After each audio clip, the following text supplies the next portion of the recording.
Welcome to the Slop Farm. Enjoy the video.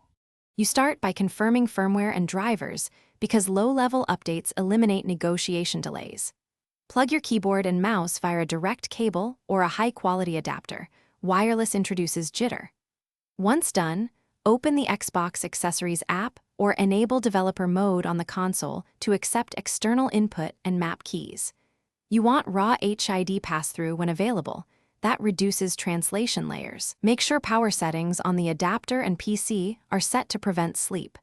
Don't skip verifying cable quality.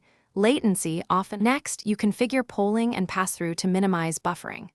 On the adapter or PC, set your keyboard and mouse polling to 1000 Hz.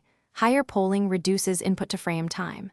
Enable raw input or HID pass-through so inputs bypass extra translation layers. That's the main reason you get zero delay. Once done, connect directly to a powered USB port and avoid hubs that introduce latency.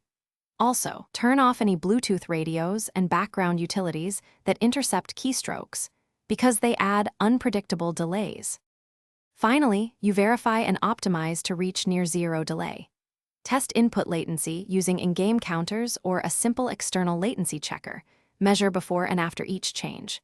If you still see lag, tweak USB power management and set drivers to low latency mode. Sometimes toggling polling between 500 and 1000 Hz helps. If problems persist, swap the cable and try another USB port or factory reset the adapter. One key troubleshooting tip. If nothing works, try a different adapter or device to isolate hardware faults.